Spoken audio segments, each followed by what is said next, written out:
becoming aware of your core values. I feel like a lot of people don't even know, but when you bring attention to your core values and your life starts to trickle through those and life can become easier. Like mine are freedom, happiness, love. So hippy dippy of me. But like, I'll ask myself, does this bring me freedom, happiness, love? Does it give freedom, happiness, love? And if it doesn't, no, we're not doing it. So like those at the top of my mind, at the top of my pyramid, like that, it just really filters my life. So just becoming aware of like your core values and making that they just become like how you live. And I feel like you'll start to attract people with other aligning values.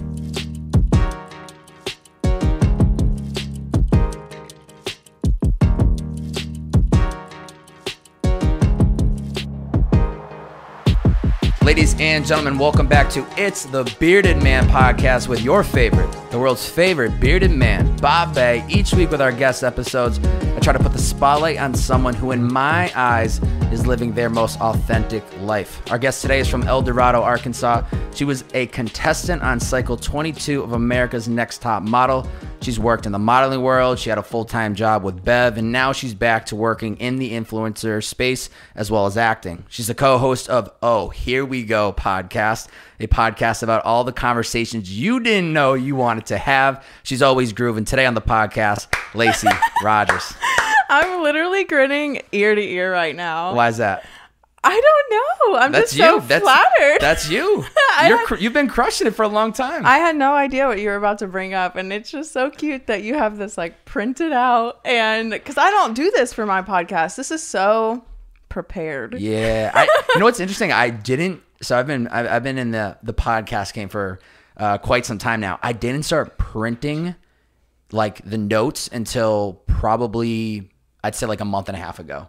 So for the longest time, it's like this awkward thing where I'm like looking at you and then I'm like looking at my laptop and it just doesn't work. Yeah. It doesn't work. And then all of a sudden like there'll be a glare on the screen. I'm like trying to listen to you and I'm like, fuck, what is that?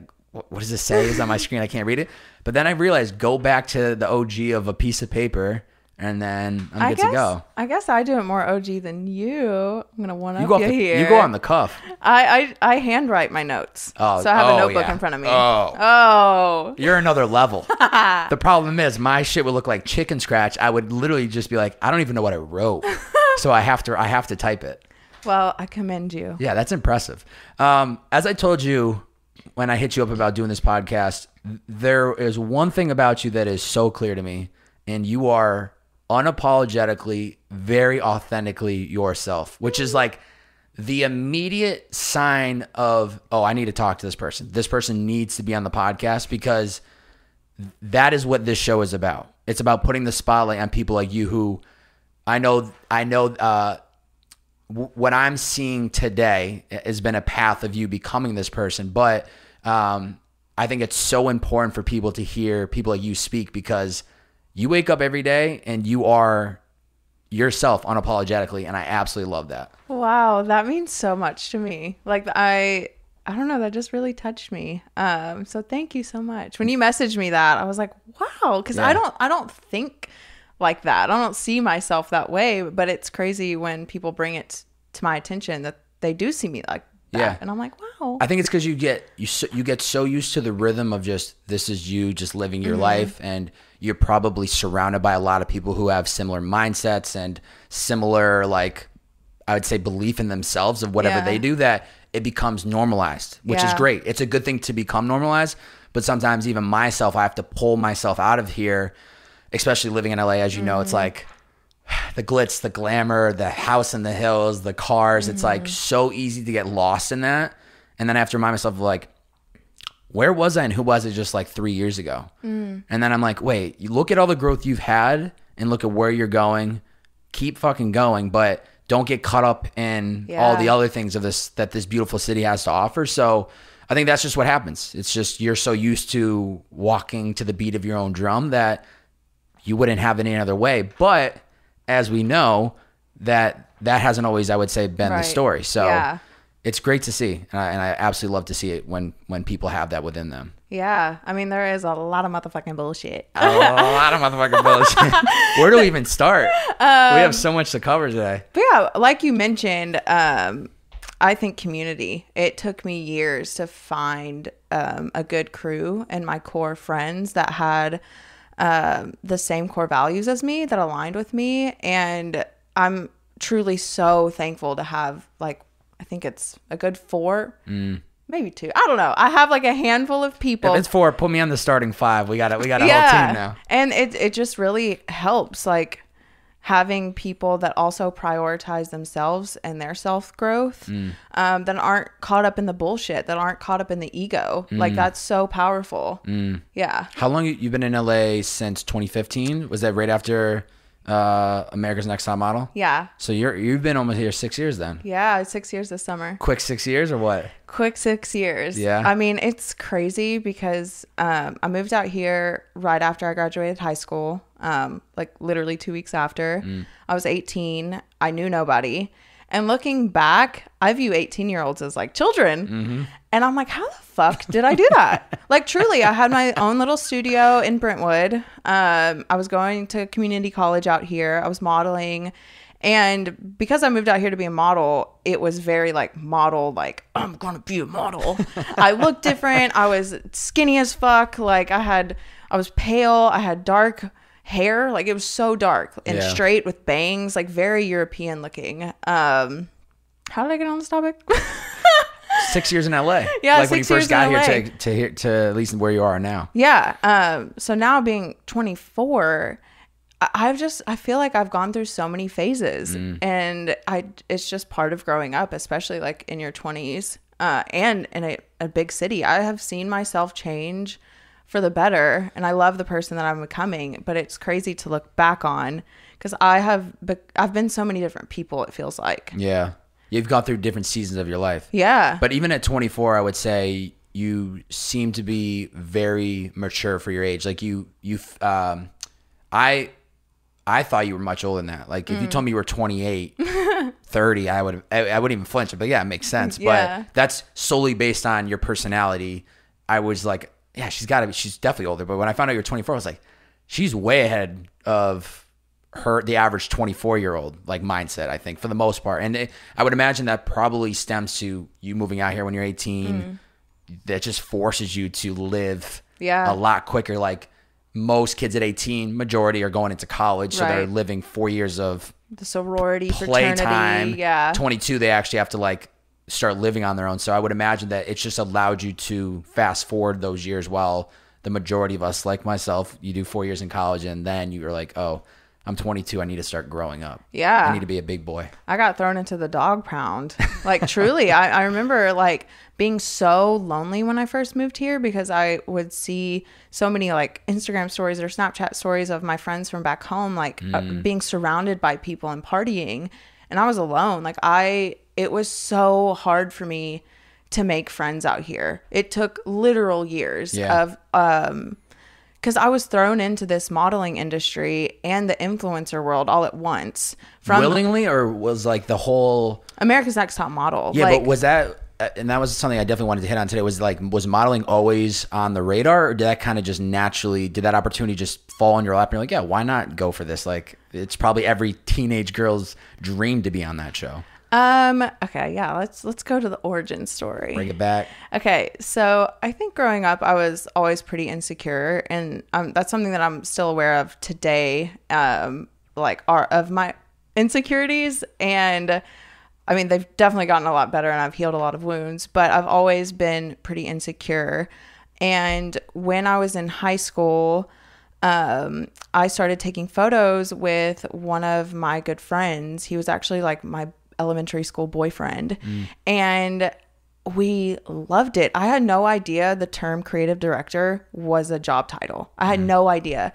And so we started taking pictures together, and I remember the first day he asked me, he was like, Lacey, like, you have great photos on your Instagram. I'm trying to start a photography business in our town. Like, do you want to like team up and do this? And so everybody loved the photos. And so I pretty much got my modeling practice from him and just reviewing the photos. I would drive around my town. It was a town of 18,000 people. It was a tiny country town. And I would get inspired by locations. I would get inspired by outfits. And I would basically creative direct a photo shoot and go shoot it with him. And nobody understood it. Like, my dad did not understand why I wasn't going to the football game, but I was going to go shoot somewhere. Wow. Yeah. So different. Yeah. He had no idea, and like wasn't really supportive of it. Was like, you need to figure out a real job. Like, you need to go figure out, and like the story of every dreamer. Yeah. Like, that gets told that you need to go find like a real job, or you need to figure out something that's more fulfill, or that's gonna actually be a career. Yeah. The girls in my school, I was pretty disconnected my senior year of high school. I mean, pretty checked out. Like, I don't know, I was pretty sad. I was struggling with an eating disorder. And so that kind of behavior is dismissive in itself. My sisters have went off to college. My parents were divorced. Like, I was just ready to be gone. And so all I did, I poured my heart into a modeling career, and I started modeling around Arkansas, which is like a tiny market, and I just started saying yes to every opportunity because at 17 years old, I was like, say yes because doors open doors. And I was just saying yes to every photo shoot, even if it was for free, because I knew I would meet someone and then they would see me, and then it would just be a domino effect. And so that's kind of how I got my practice, I guess, and got my toes wet in the modeling industry. And I was about to turn 18, and I grew up watching America's Next Top Model. Yeah. Like, the reruns on Oxygen. Like, I grew up binge watching that show on Saturdays with my sister. And I had stopped watching it for a couple of years. And when I started modeling, I wanted to watch it. I was like, I haven't seen that in a couple of years. So it was on Hulu, which streaming was still like newer Very at that new. point. Yeah. 2014. Yeah. Yeah. And I was just watching the most recent cycle, being like, I could do a better job. Like, what the fuck is this? And so I started researching, and I didn't see anything about casting. And I was like, maybe the show is canceled. Like, maybe, I don't know. So I followed Tyra Banks and maybe a couple other people, like the judges on Instagram. And a week later, Tyra posted an Instagram picture saying she was casting for Cycle 22. And I remember going to some of my modeling photos on my Instagram and hashtagging. They said to be noticed by casting directors, hashtag not too tall, not too short on your photos to be noticed. So I went to some of my modeling photos, and within 5 minutes, 2 casting directors reached out to me. Whoa. Yeah. It was crazy because that was when the algorithm was like, actually worked. Yeah. And so I couldn't even find my photo. I would click on the hashtag and I'd be like, fuck, like too many. Yeah. I was like, I can't even, where'd it go? Yeah. So basically that was November of 2014. I went through the whole casting process for a couple of months without telling anybody. I wasn't close to anybody in high school at that point. The people who did know, like my family, and my best friend, they all had to sign NDAs. Yeah. It's a real deal. Yeah. So I couldn't tell anybody, and I was so while you're going through the process, not even guaranteed to be on the show. Yeah.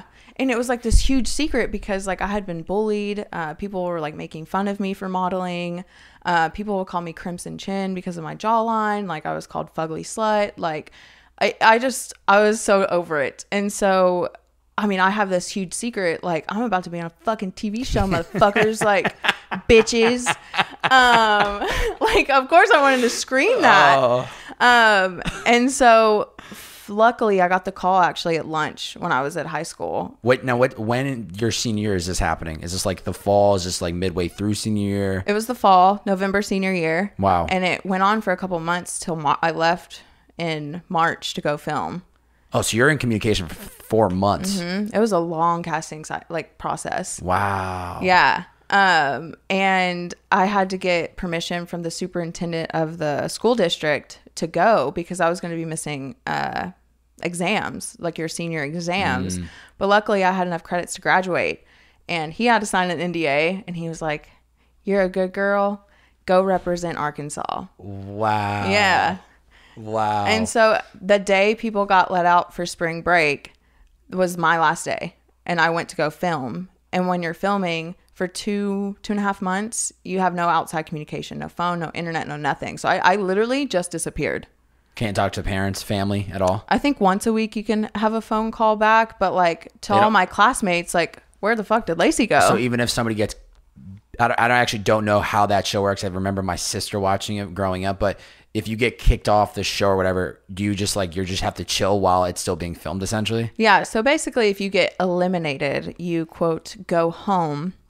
But now because there's so many like fan pages or like stands or whatever it may be, like there's people that figure out who the cast is while they're filming, and people who try to like leak stuff. So if you get eliminated, you go home is what the show says, but you actually just get sent to hotel until filming is wrapped. And you're just chilling. Yeah, because some of the things, some of the episodes, some of the shoots are in public. Yeah. So even if, say, there's only like 4 contestants left, they'll bring the other like 15 contestants if we're in public to make it look like nobody's part of it. Yeah. Wow. Yeah. So like very layered. Yeah. It's so crazy like how production works. But I just remember, I haven't even thought about this in a while, but like the ones that were still in the game, and then right next to us, all the ones who had basically lost. And there was this weird tension, but they're just literally cut out of the frame. Oh my God. Yeah. Let's take a second to the hashtag, not too tall, not too short. Yeah. It's kind of fucked up, no? Yeah. Well, see, the whole modeling industry, Shot. we can talk about this because I have seen it change so much within my 6 years. So that was on the brink. Like you had to be 5'9" to be a model. You had to have these measurements. No higher, no below. Yeah. I mean, you could be taller, obviously, but 5'9" was it. And so, and that used to be one of the show's requirements. But if you were to walk into any modeling agency back in the day, you had to have that height for the most part. And so Tyra, her whole show is basically based off of breaking beauty standards. And so she wanted this cycle to be not too tall, not too short. So I see. Okay. Anybody could. Got you. Yeah. Got you. Wow. Yeah, that's a different... the whole world of modeling just blows my mind just thinking about at least where it was. And I think it's probably changed a lot in the last couple of years just because of everything that's happening in the world and people are being more woke. But talk to me about... you kind of mentioned it, but your junior year is when you went through this eating disorder, which I would imagine, looking back on it now, it's, you probably, I actually don't know, but I'm assuming you probably like think like, how did I ever allow that to happen? But at the time, at least from what I had read and saw online, was like, it felt like the right thing to do.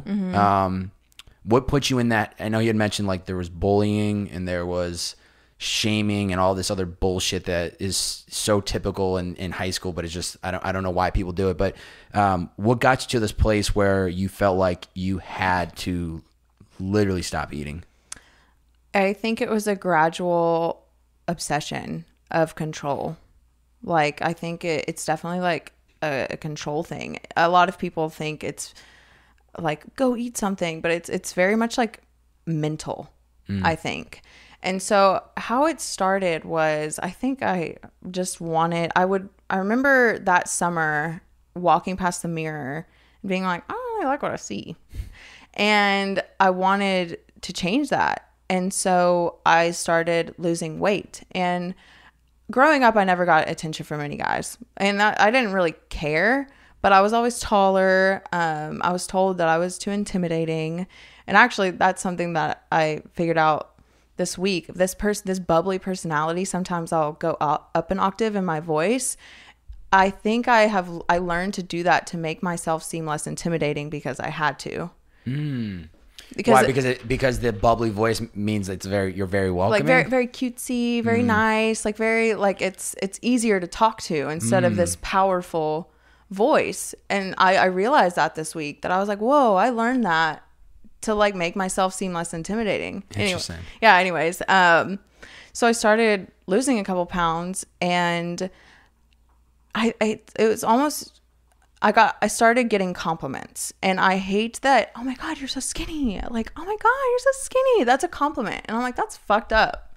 Like that's fucked up to tell some associate skinny with a compliment, if that makes sense. Yeah. And so it was just something that happened in my brain. The correlation of like, oh, the skinnier I'll get, the more attention I get. And then the modeling aspect came into it. It was like the skinnier I'll get, the more successful I'll be. And from the modeling side of things, it was always, even when I moved out to LA, like lose 2 inches. your like hips, your butt, it's like you need to lose 2 inches. I was told eat fruit for just a month to like lose weight. Yeah. So just like a toxic cycle. But in high school, it was because people like thought I looked so good, and those compliments truly fed that. And also at the time, I think there was a lot of things out of my control with my parents' divorce, my dad remarrying, her moving into the house. I love my stepmom like so much, but a lot of change. My sisters moved out, went to college. How many sisters? 2. They're twins. Oh, wow. Yeah. So both of them left. My mom not being in my life anymore, her remarrying. There was just so much change. And then the one thing that I actually had control of was what I ate and how much I weighed. Yeah. So that's when you got dialed in on it, and you're just like, all right, I'm not going to eat. I'm going to get smaller. I'm going to get more compliments from it. It was like this drive because I felt like nobody understood me, and nobody understood my creativity. Yeah. There was a lot of like arguments with my dad regarding modeling. And so it just fueled this fire to be like, I'm going to be successful and prove all of you wrong. And part of that, because the modeling industry is so rough and all of these girls that bullied me, I was like, fuck all of you. Like, I'm going to make it. And yeah. And it was just this drive I had. Yeah. And it took years to break because it's a complete mental fuck. Like, I don't know. I think when I moved out here, my body, when I decided to start eating like a normal person again, my body wasn't used to it. And so I was like gaining all this weight in weird places. And I was like killing myself at the gym, and I could not understand like, what the fuck?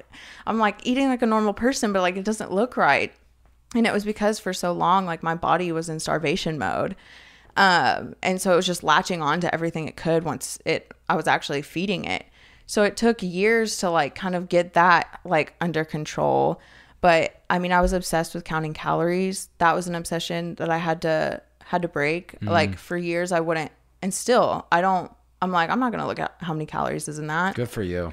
Yeah. Like I threw away my scale a couple years ago. I have no idea how much I weigh. Like that's a boundary that's great. I created with myself. Even at the doctor, I'm like, nope, don't tell me. Don't look. I'll just guess. But it doesn't even matter. Yeah. It's really just about how do you actually feel. Right. But I'm just like, my relationship with food for so long was so bad. And honestly, I've been living with my current roommate for 3 years.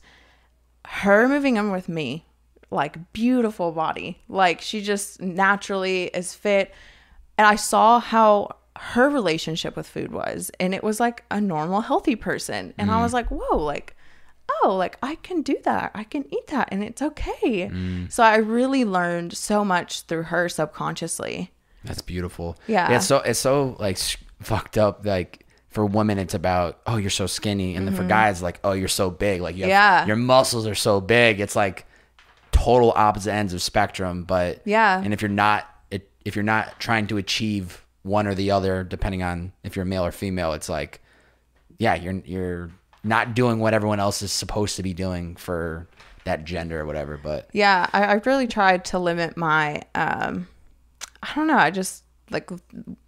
I'm just conscious of the way I word things, especially when it comes to compliments, because like, oh my God, you're so big. Like that can be a mind fuck. Like, oh my God, you're so skinny. Like just, hey, like, oh my God, you're so beautiful. Yeah. Like, yeah, it's crazy. What, like, and you've mentioned it so many times in videos about like, growing up in the Bible Belt of Arkansas. Like what are some of like, especially now you've had so much time living in LA, when you grow up, no matter where you grow up, it's all you know. So it's just normalized to you. It's not until you leave and move other places that you're like, oh, this is how we did. That's how we did in my hometown. Like these are the values I was taught. This is the way I was raised. It's not until you get out of it that you can like look back from a reflective point of view of like, oh, that's not how the rest of the world is. Are there any like certain things that as the years have gone, you've been in LA for so long that you just like, this was only just because you grew up in Arkansas? Like what are those values, or what are those lessons that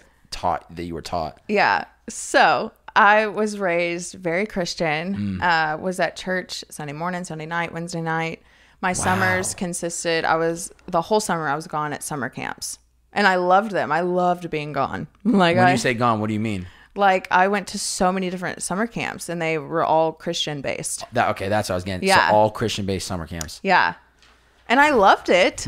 I really did. But I mean, growing up, I just remember like, you know, praying and like kind of eyeing people, and in worship, everybody's like raising their hand, like really into it, being like, why don't I feel this way? Like almost envious of like, why do they feel so connected?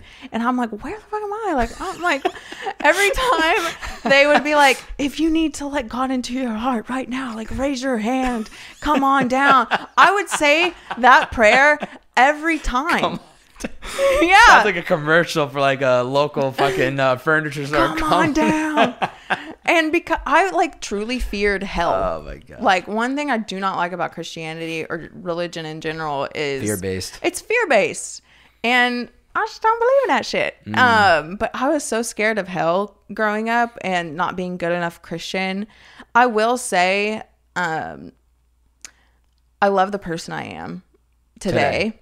And I think partially maybe it was because of the way that it was raised, because I think some of the Bible's teachings is really just how to be a good person and how to love and how to accept others. Yes. I think it's like I think religion in general just disciplines, right, values to live by. To give you a playbook on how to live your life. Yeah, so it's a good book. Like, there are some good teachings in it, but I think I mean, humans are flawed, and totally. When you give a human power over people, I just think, I don't know, I really don't trust the church. I mean, I have my like own spirituality and relationship with a higher power. I don't really, anyways. Yeah. So I remember growing up being this one way, like very closed-minded, very conservative, just because it was like how my parents raised me to be, how my parents believed, how my parents talked. And when I moved out here into this melting pot of so much opportunity and culture and perspectives that I had never been around before. Like, truly, I remember moving out here, so many people asking me, like, where are you from? I'd be like, Arkansas. And they'd be like, no, like, where are you really from? Like, your heritage. And I was like, I have no idea. And they're like, you don't know? And I was like, no, like, in Arkansas, you are your skin color, and that's it. Like, wow. You're white, you're black, you're Hispanic. Like, you don't know where you came from. I mean, some might, but like, wherever the fuck I was, we were just white. Like, wow, I've never even thought about that. That's a whole different like perspective. Yeah. I grew up in Massachusetts. It's very, I mean, there's more. Layered. They go layers. Like, are you Irish? Are you Polish? Are you Ukrainian? Are you Russian? Like, very layered. Wow. Yeah. Yeah. See, I took a test eventually because everybody kept asking me, and I was like, God damn, I don't know. They're like, are you Russian? And I was like, I have no idea. I'm truly just European. So Great. just white. Yeah. For everybody that's waiting, she's European. I wish I had something cool in me. But I remember being in my studio apartment, and I started asking questions. I think I was 18, 19 still. Still pretty like naive and conservative. But I started asking questions that I had never asked myself before, because I just grew up believing whatever the fuck I was told to believe. Like, I didn't ask why. I mean, I did about some things. But when I moved out here and I was living by myself for the first time, I started asking these questions and being like, like challenging my beliefs. And so I started looking into all these religions, and I was like, these are all like really similar, just tweaked a little bit. And so back then I formed the opinion that it seems to me like people took a good set of rules, tweaked them a little bit to get money and power over people, and that's like how all these different religions formed. Now I just don't give a fuck to care. Like, I don't care that much, but there was this phase, and one of my co-hosts, Stephanie Parsley, from Oh Here We Go, our podcast, we've been friends for about 6 years. We started shooting together. We had a model photographer relationship, and she was really the person that opened my eyes to a lot, because she's also 6 years older than me. And at the time when we got really close, I wasn't close to my family at all, like at all. And she really took the role of this mother, best friend, like mentor almost, and would just listen to me ask questions and like answer them. And so I just remember my mind like just truly opening up to perspectives that I had never thought about before. yeah. Well, Was it difficult? Was it difficult to break to your parents that you just didn't necessarily follow these guidelines anymore, being Christian? yeah. So I don't know when. Okay. So I remember just like challenging my parents, like asking all of these questions of like why I didn't think the like Bible and timeline and whatever it may be. Like I was like, why doesn't this align? And then challenging their almost political beliefs with their religious beliefs and being like, what the fuck? Like, this doesn't make sense. But to be honest, a lot of my life and what really, really had a huge impact on my beliefs and how I view the world and who I am today was psychedelics and plant medicine. Yeah.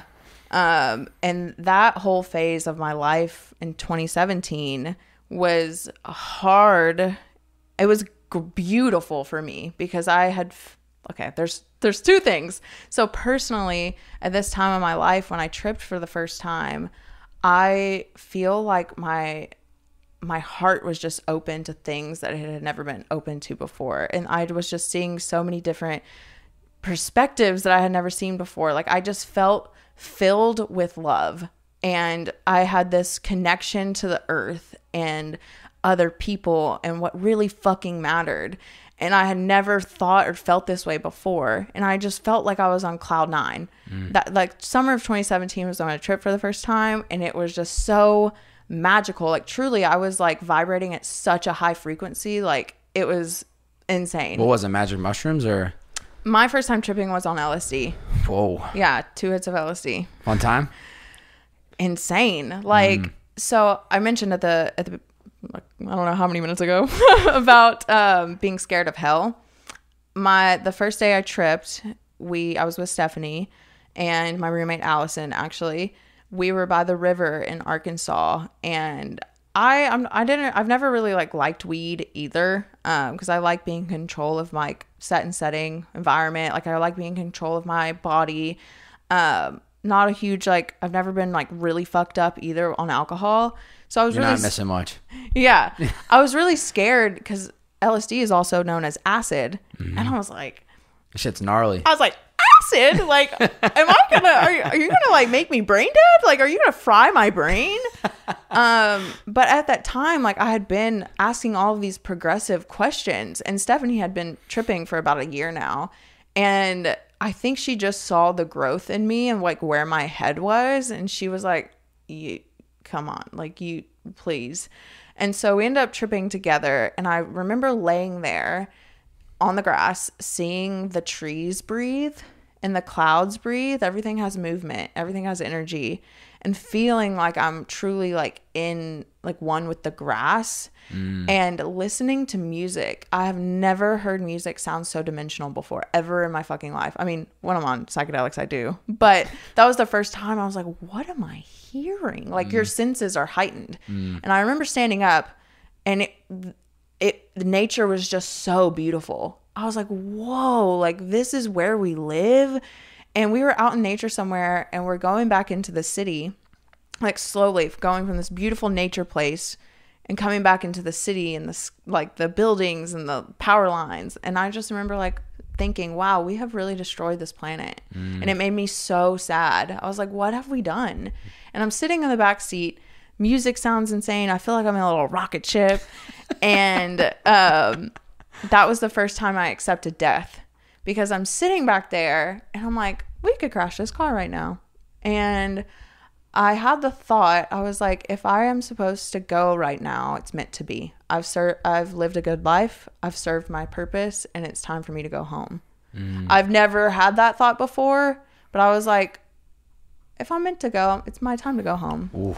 Yeah, home. Yeah. Yeah. That's a beautiful mind. I don't want to call it a mindset, but it is a mindset. When you accept and you just let go. It's something that is inevitable, that you cannot control. And that if you spend your entire life stressing and thinking about it, you're never going to be able to outrun death.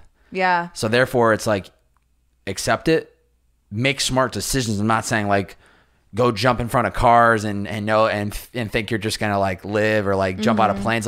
Do the things you want to do, but keep that. I challenge myself to let that be the fuel in the fire. Actually, literally, it's funny we're talking about that because before you got here, I posted a fire IG pic from a content piece.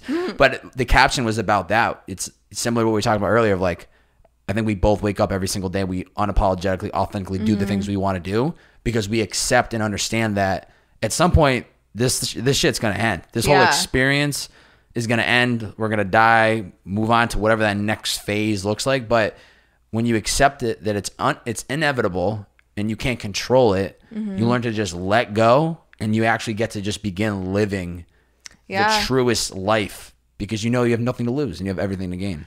Yeah, I mean, along with psychedelics and just me doing them over the years, it's so therapeutic for me. And LSD, magic mushrooms, psilocybin, MDMA, they're all heart openers. You tried them all. Yeah, they're all heart openers. And it really does break down your ego.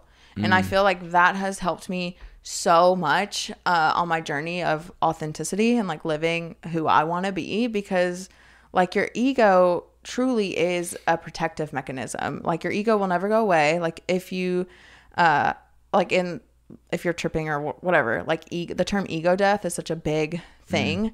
Your ego will never go away because it's there to protect you. But it truly does bring you back to your inner child, like almost. Like what does your inner child need? Like what does like little Lacey need? Not like this bullshit, like not basically like I feel like over time, like little kids are so pure and they're so loving and they're so giving and they're creative and they're outgoing and they're adventurous, they're courageous and they're creative, like all of the things. Like little kids are the magic and we have the little kid in us, but life is fucking hard. This like world is hard and we get hurt. And so I just feel like your ego are all of these layers of protected, like, oh, that hurt. Like, let me like put this Band-Aid on. Like, oh, that hurt. Like, I'm not going to be playful like that anymore. Like, oh, I just got made fun of.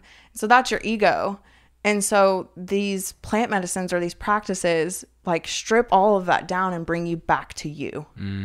So that has really helped. But yeah, I think when you were talking, like the word purpose kind of like triggered into my head because I used to be like really big.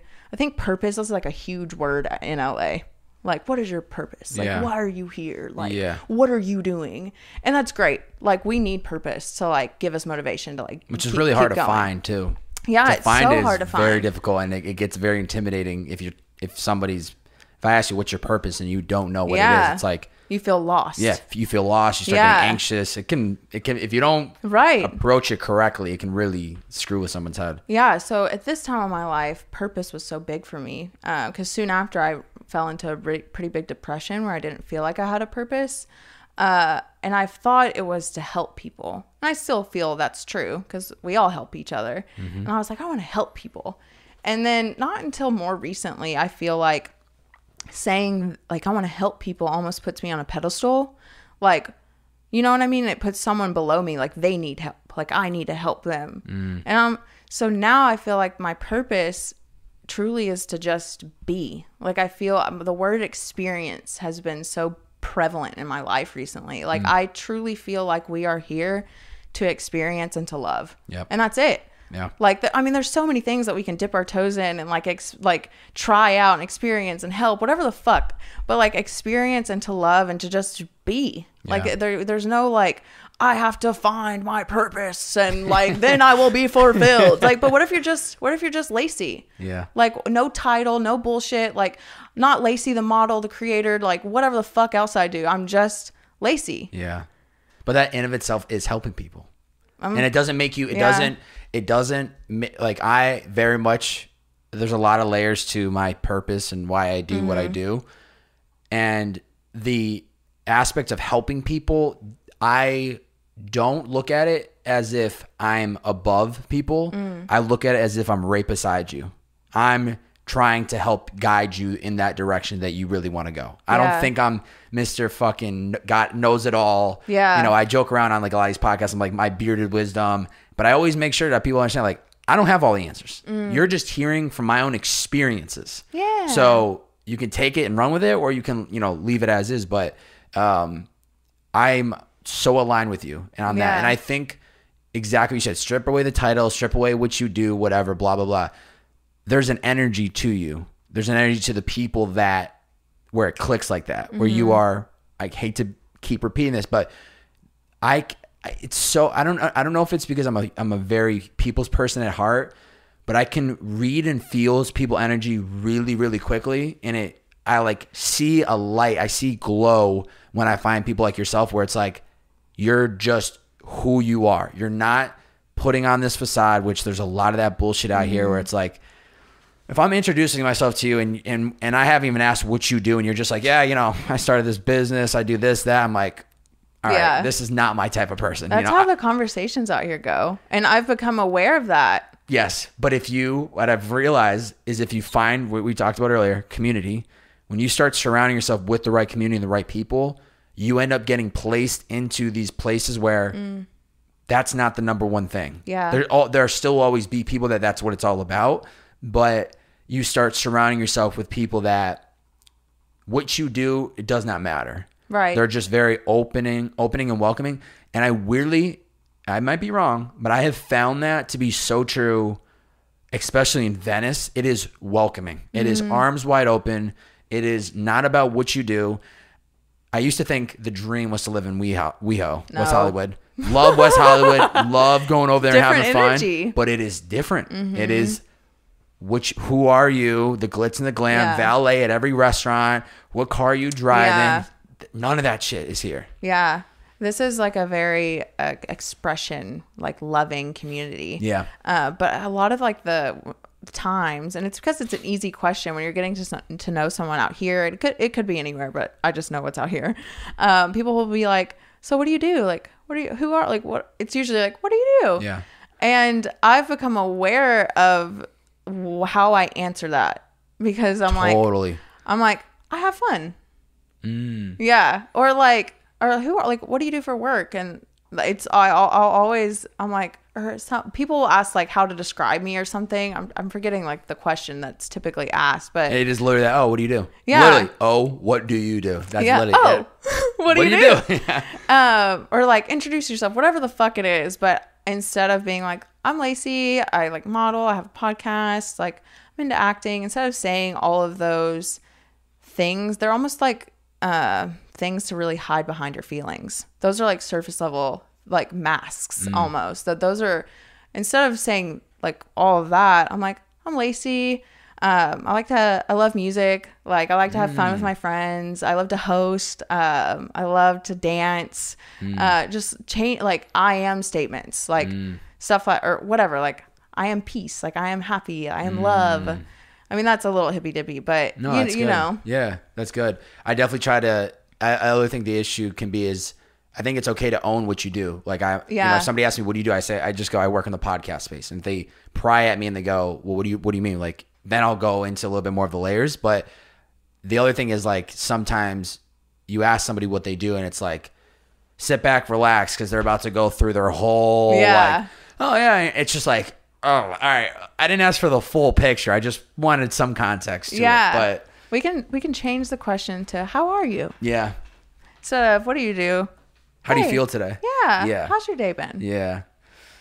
Yeah. I also think too that when you can ask different questions, you stand out from the crowd. It's like, why is this person's on a different beat they're on a different wave, and it allows me to keep note of like, all right, I need to keep tab on these people because they don't care about what I do. Yeah. They just want to know me for who I am. Right. You know, it's like you'll start to sniff out like what people's core values are without them even saying it.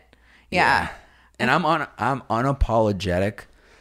I don't want to say I cut people out, but I will unapologetically do it. And I won't tell you, and I won't be a dick, and I won't ever ghost you and not like respond to your texts. But when I have made a decision in my mind and I realize somebody is not good for me, I can't be that, like, energy can't be in my life, unapologetic. It has to go. It has to go.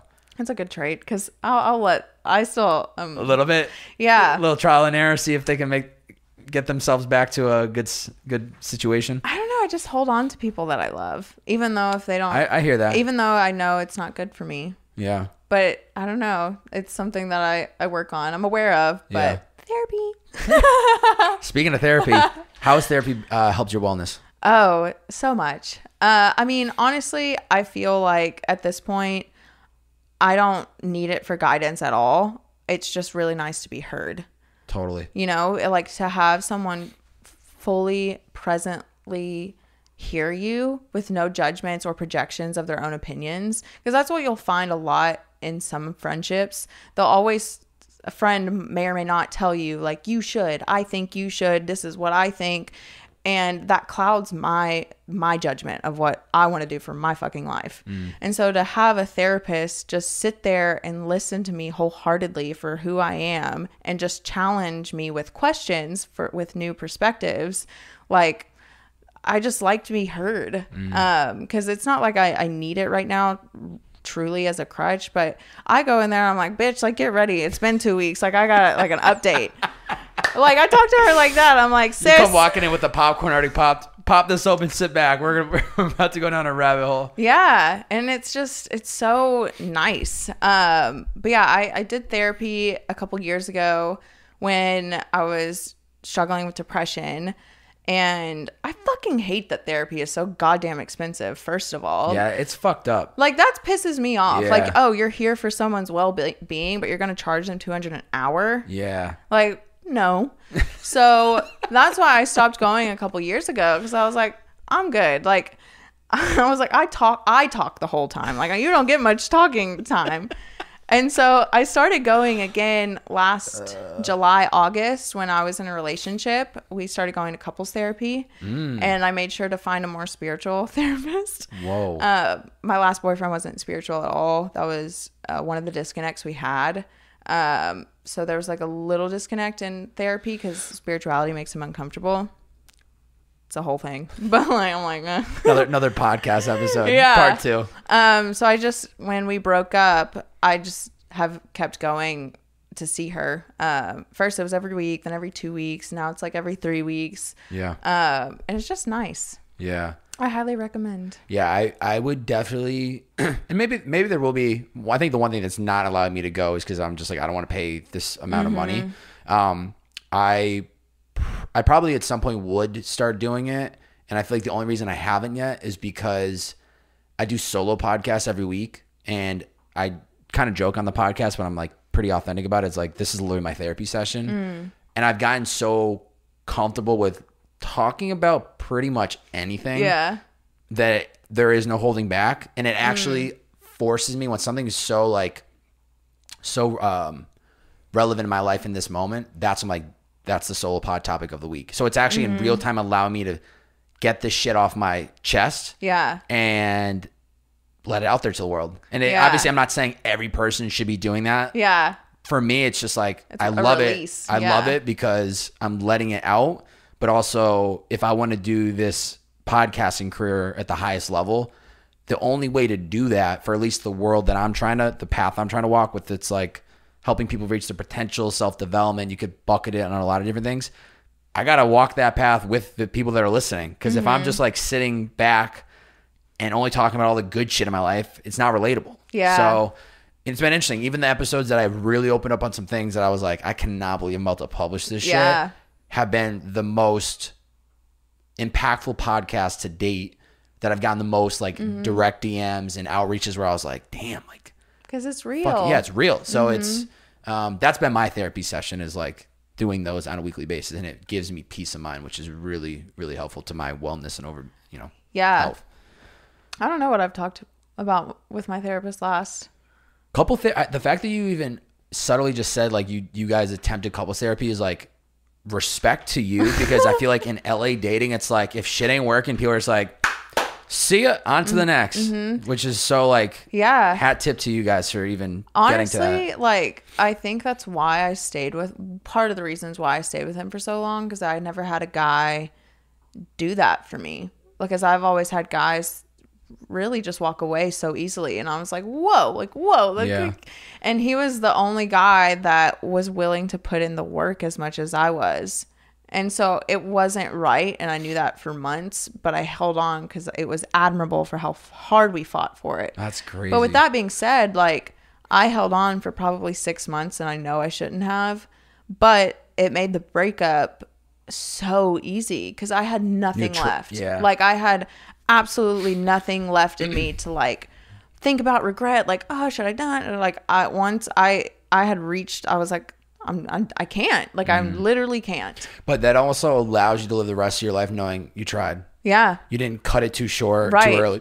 I have peace of mind. That's the best part about it. Yeah. What's been your experience with that, just in general, LA dating? Because that is very much the hot topic in the bearded man's life right now. Because definitely so I've been in LA for 4 years. First 3 years of living in LA, no such thing. Yeah. I was just like head down trying to build my career. Had a heartbreak in college that like was the best thing that ever happened. It was like, all right, it's time to just go all in on yourself. Did that for 3 years. Was ready to start throwing myself out there. Pandemic hits. I'm like, fucking sick. Here we go. Yeah. 12 months lockdown. So now it's like I'm just starting to get a taste of it, and it's like unbelievable. Just people just are like have access to way too many people. So I almost feel like it's pretty impossible to find something somewhat sustainable. But I'm just curious, what's that been like for you? You know, I haven't had this thought until you were literally just speaking, but I've had 4 relationships ever. I didn't get my first boyfriend until I moved to LA when I was 18.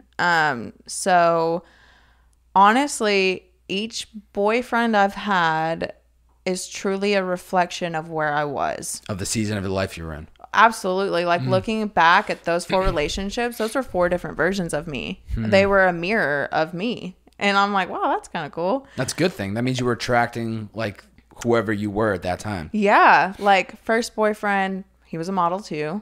Second boyfriend, he was an influencer. And those were truly the stages of my life. Third boyfriend, entrepreneur. Legend. Entrepreneur.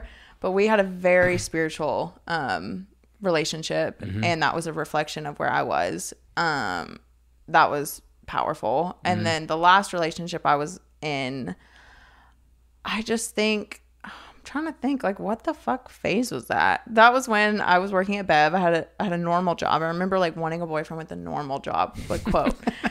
And hey, you're cute. Do you have a normal job? No. Next. Truly, I had been like burnt. Like I had been scarred from like, I was like, oh, I don't want to date a model. I don't want to date an actor. I don't want to date an influencer. Fucking entrepreneur. I was just like, who has a 9 to 5?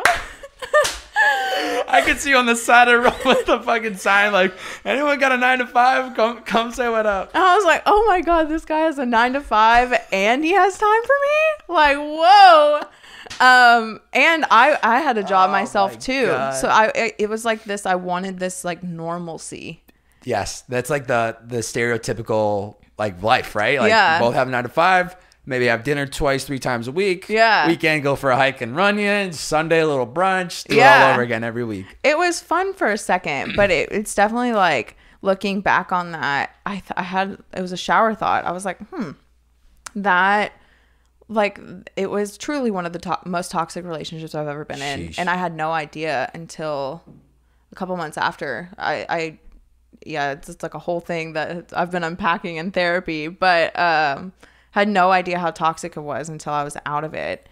And I stayed in that because I let the things happen, I guess, because my self-worth was so low. My vibration with him was so low, and that he was a mirror of where I was. Yeah. It's cool. It's interesting that I don't think I've like heard somebody say it like that, but like how the relationships have been like part of the seasons of the life you were in. Yeah. And very different. Yeah. I think it's cool. I think it's really it's almost like a compliment to you because you were attracting whatever that phase was that you were in your life, which is pretty cool to see how that kind of happened. Yeah. I mean, right now, I really like this freedom I have. Freedom is one of my intentions for 2021. Internal freedom and physical freedom. Have you been living that? Yeah. 6 months in. 8 months, or I don't know. Oh, We're 8 months. We're June. 6 months. I broke up with him in November. Oh, wait. I'm so sorry. I'm talking about, you said one of your intentions for 2021 was that. So I'm saying, have you been living that since the start of the new year? Okay. But in regards to like dating or like. Got you. Yes. Yeah. I've been really enjoying this freedom and this like love I have for myself. Like truly when I got out of that relationship, he wasn't spiritual at all. Like I feel like that was being capped off. All of the shit just like started like truly insane things started happening to me spiritually, energetically, opportunities, like people coming into my life, people coming back into my life, where it's just like, what the fuck is going on? And it's like, whoa, my intuition has been right all along. Like truly, I feel powerful. Like I'm on a different vibration right now, and I feel very protective of this version of me because I know the one thing that could throw off my vibe is another person. I mean, I know, unless it's somebody that's on the same wave. I know the right person will not take, they will only add and will become a powerhouse. Yes. I know that. There's still a fear, like some fear, because I'm just like, I don't want, I'm like, no, like Lacey, like I don't know, I'm just so protective of this where I'm at.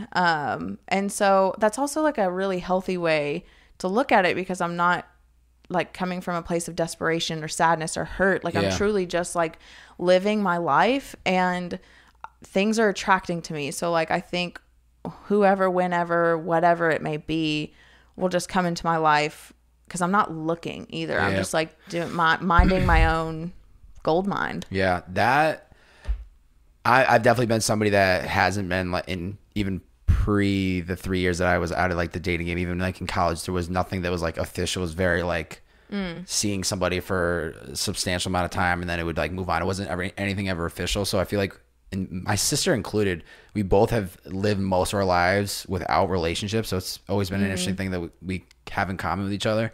I always tell her it's just because we're fucking snacks and we can't, these people can't keep up with us. But I try and I trust to believe, and I have seen it with people that I have a lot of respect for, that by them following their passions and them trying to become the greatest version of themselves, they've attracted the right person. They've continued to just wake up every day, better themselves, and somehow, some way, because they're bettering themselves, they're surrounded by a better community, which then opens this door, and then all of a sudden they collide with somebody that is within that community, that thinks the same way, that is very similar in mindset. So I try to trust and believe the same thing, where it's like, as long as I can control my own destiny. I can't control how somebody feels about me. So what happens when I just go all in on where I want to go, and then hopefully find somebody that is kind of going the same route. Yeah. And I'm not needing their happiness to be happy, or I'm not needing them for the happiness. They don't need me for the happiness. It just enhances each other, because we're both on a very similar path. Yeah. I'd say I'm excited for whatever my next relationship will look like, because I'm learning so much, and I learned so much from my last relationship. I just have so many boundaries for myself now. That's great though. And like my communication skills are like so good, especially because of my past relationship. Like my self-worth just shot up. That's and great. Like I'm so protective of my body and my energy. That's great. Where it's just like, I'm excited to see what my next relationship is going to look like, because it's going to be so different, and it's going to be unique to what works for us best. That's beautiful. It's gonna be something fucking great. We need to talk about, oh, here we go. Unbelievable title, by the way. Wow. Ladies and gentlemen, you got to check out the podcast, but let's just give you, if you've never heard of the podcast, let's just give you a taste of the podcast just solely based on the title of some of the pod apps.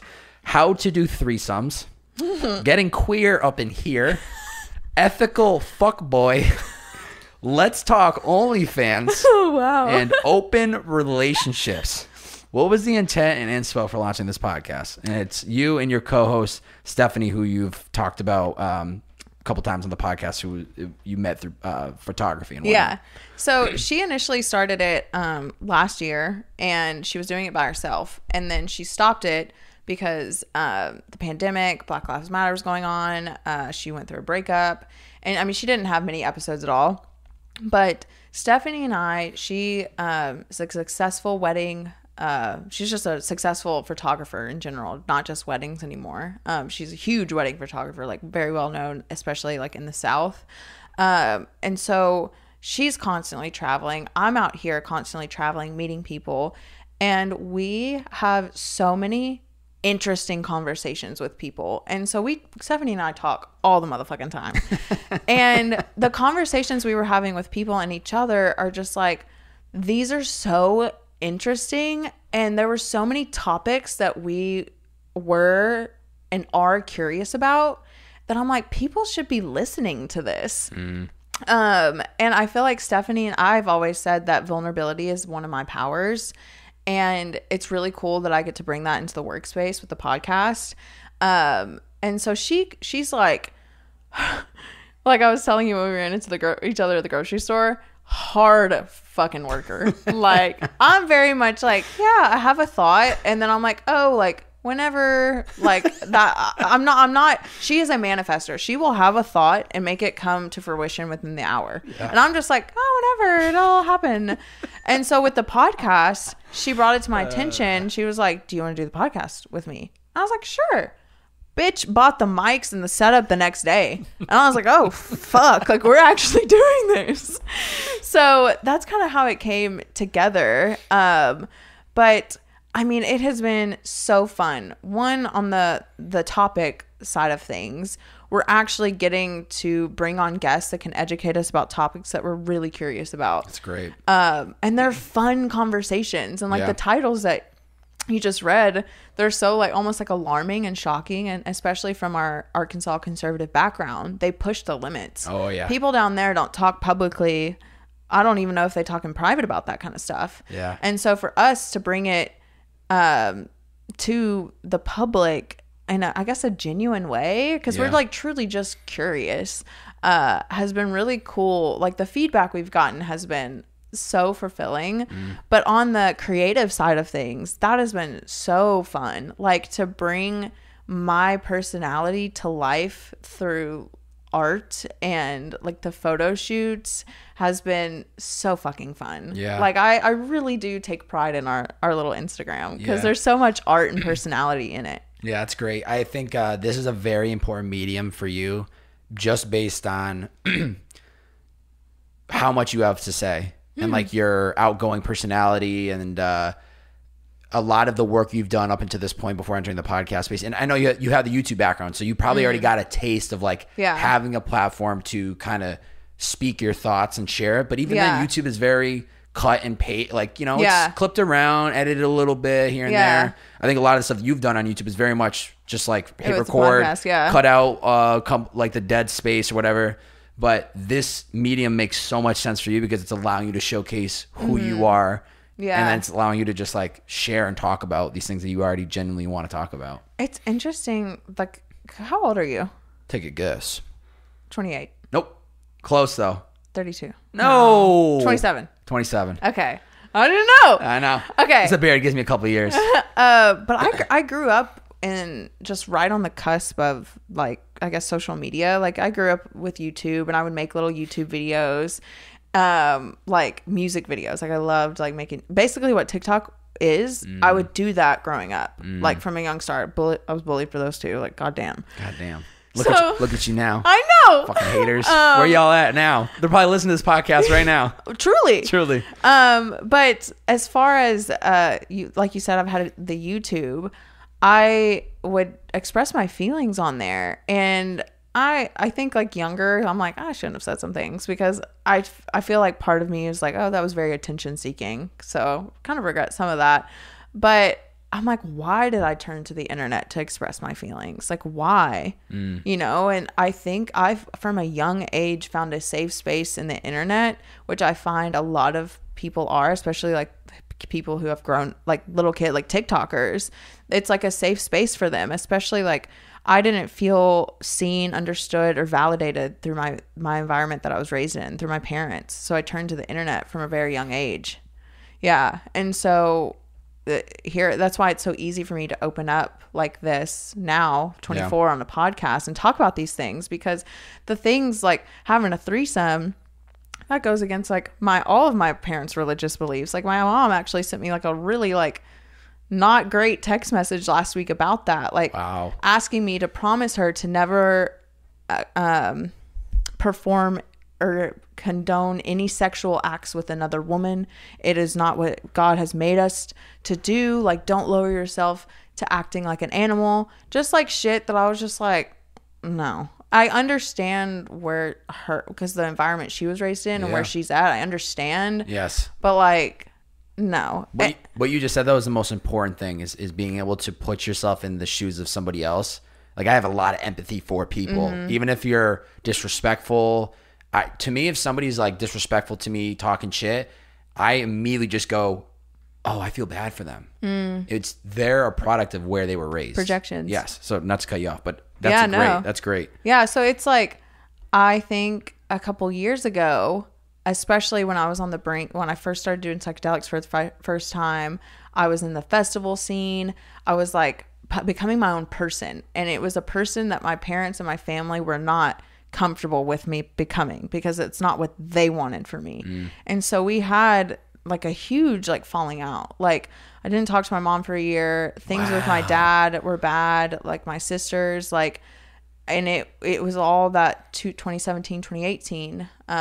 Is this part of why you were in the depression, or is this So that was like my most spiritual year, and I was on this life high of like truly feeling like the most me, the most loving, the most forgiving, the most accepting. And my parents hated it.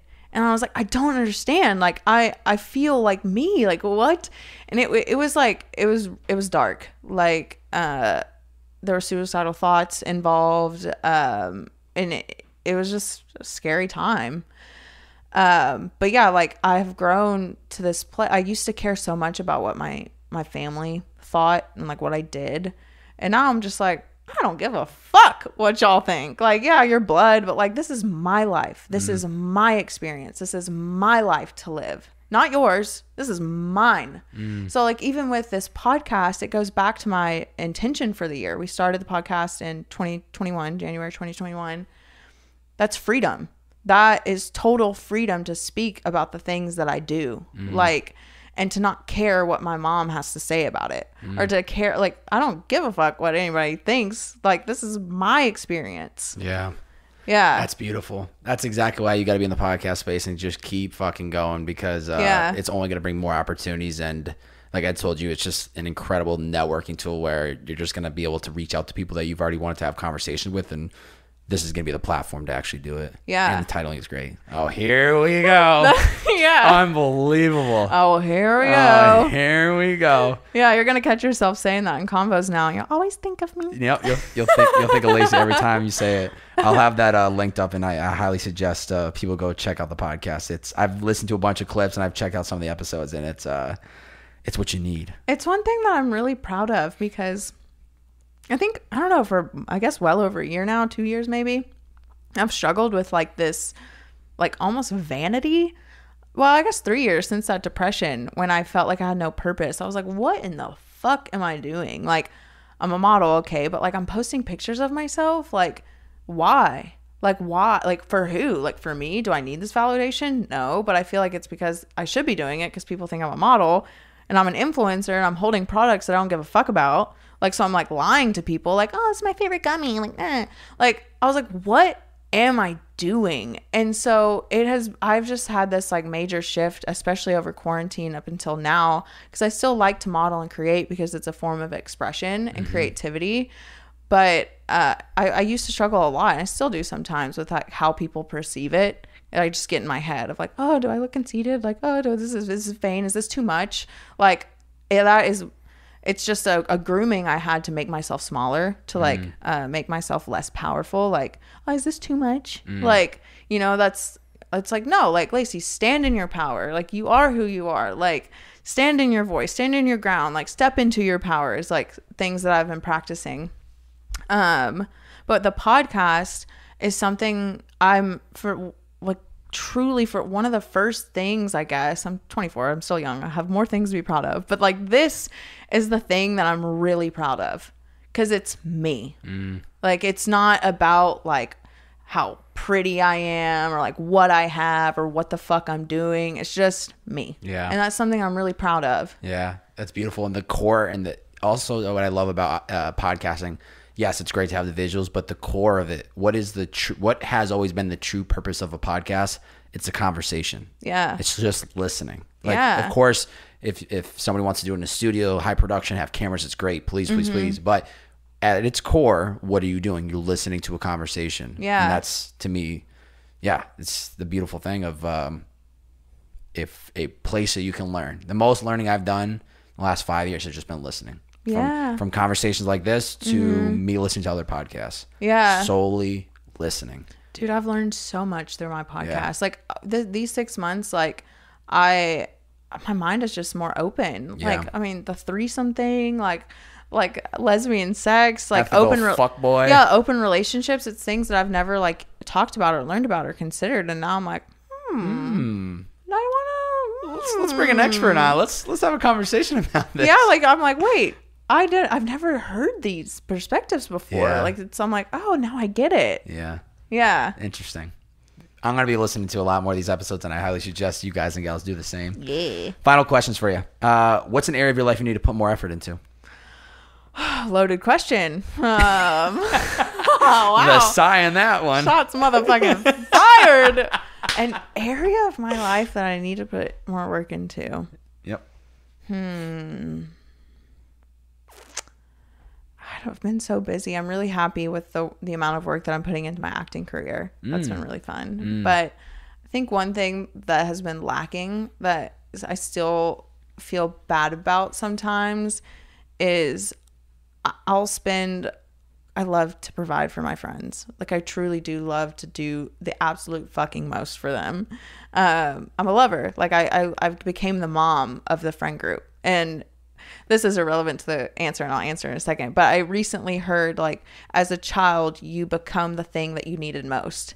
And I just realized, I made the connection this week, and I was like, am I so motherly because I didn't have, like, the best mother or, like, a really big mother role in my life? So I became the mother. And so that's why I, like, take care of my friends. Anyways, I think, like, one area is my family. I feel bad sometimes that I'll spend all the time, money, trips, travel on my friends. And I'm like, go home. Like, go see your sisters. Like, go spend time with your dad. Like, they're older. They're only getting older. Like, that's one area that, like, kind of, like, pulls at my heart. Like, there's this guilt almost. And I feel bad for not doing it, or, like, it always being on my mind. Because it'll pop up, and I'm like, fuck, like... why haven't I done that yet? Yeah, that's I don't have the answer, and I find myself very much having that same conversation where it's like I go back twice a year. Yeah. Not enough, you know. But it's like at the same time, like, wow, I'm having the best moments of my life in LA. My parents support, like, go have fun, go do your thing. Like, we know you're having a time of your life, but then I'm like, they're getting older, you know. My grandparents' health isn't getting better. It's like, so I should be doing a better job, but I try not to beat myself up with how. I also recognize that even if I'm not going home as much, I still can communicate with them. And, you know, I'm like, you know what? I could say to myself that I would have a better relationship with them if I lived down the street, but I think I might have a better relationship with them 3,000 miles away than some people that I know that live down the street from their parents. Right. So who's to say what is right and what is wrong? But I think it's definitely tough when you're not living as easily accessible to wherever that family lives. Yeah. Because my sisters get to see them more than I do. But one thing that my dad and I connect on is stocks recently. Nice. Yeah. Stocks. Stocks. That's another fucking podcast episode in of itself. What's the first step anyone can take to reaching their inner potential? Ooh. Another loaded question. There's so many things. That the first step, whoa, goddamn. I don't know. I might change my mind, but the first thing that came to my mind, I'm just gonna run with it, is just weed out the bullshit. And I don't like how open-ended that is, but that's the first thing I heard. When you say weed out the bullshit, what are the first things that come in your mind? What are the weeds that need to be? You know, actually, this kind of goes along with that, is becoming aware of your core values. Because that's a lot. I feel like a lot of people don't even know. But when you bring attention to your core values, and your life starts to trickle through those, and life can become easier. Like mine are freedom, happiness, love. So hippy dippy of me. But like, I'll ask myself, does this bring me freedom, happiness, love? Does it give freedom, happiness, love? And if it doesn't, no, we're not doing it. So like those at the top of my mind, at the top of my pyramid, like that, it just really filters my life. So just becoming aware of like your core values and making that, they just become like how you live. And I feel like you'll start to attract people with other aligning values. Yeah. Yeah. I completely agree. What, one challenge for the listeners today, if they made it through an hour and 10 minutes of this podcast, what is one challenge you have for the listeners today after they finish listening to this podcast? A challenge. Yeah. A little challenge. Ooh.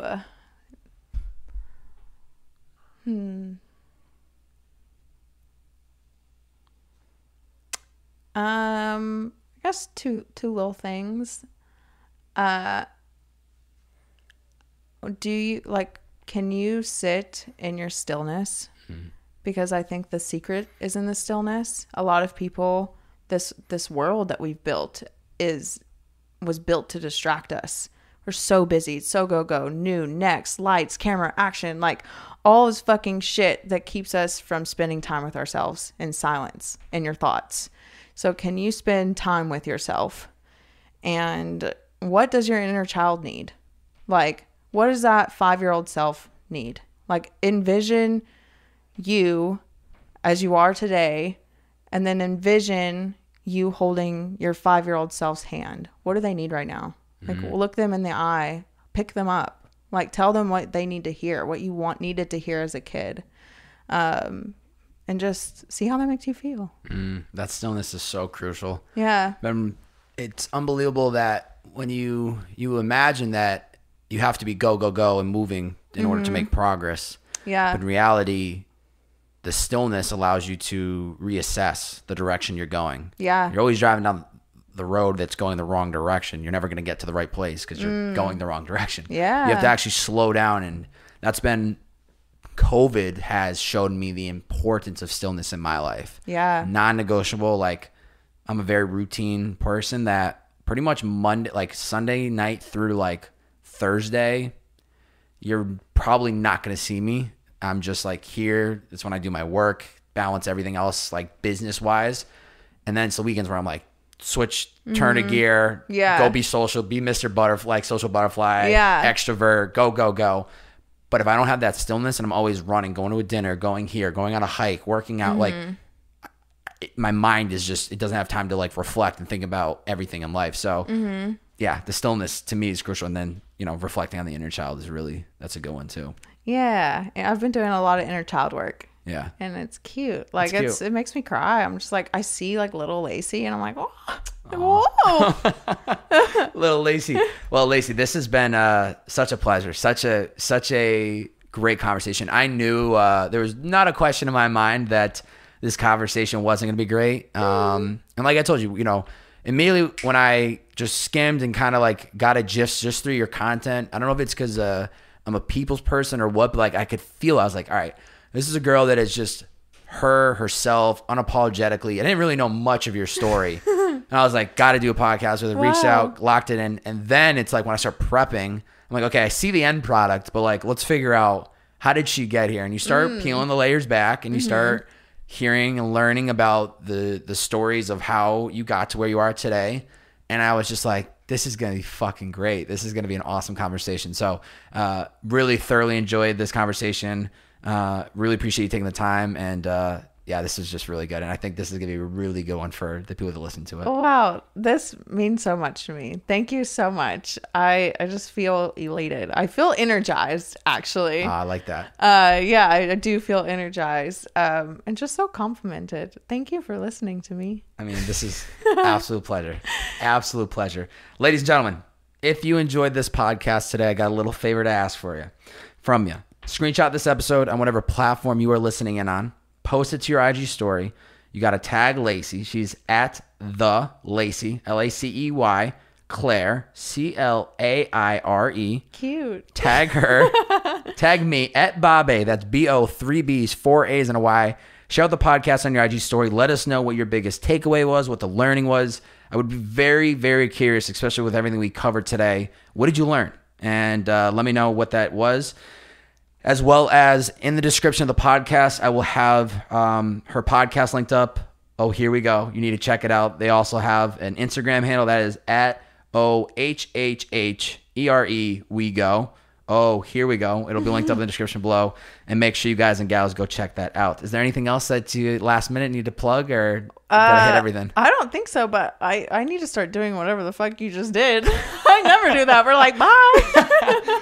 We could talk about that.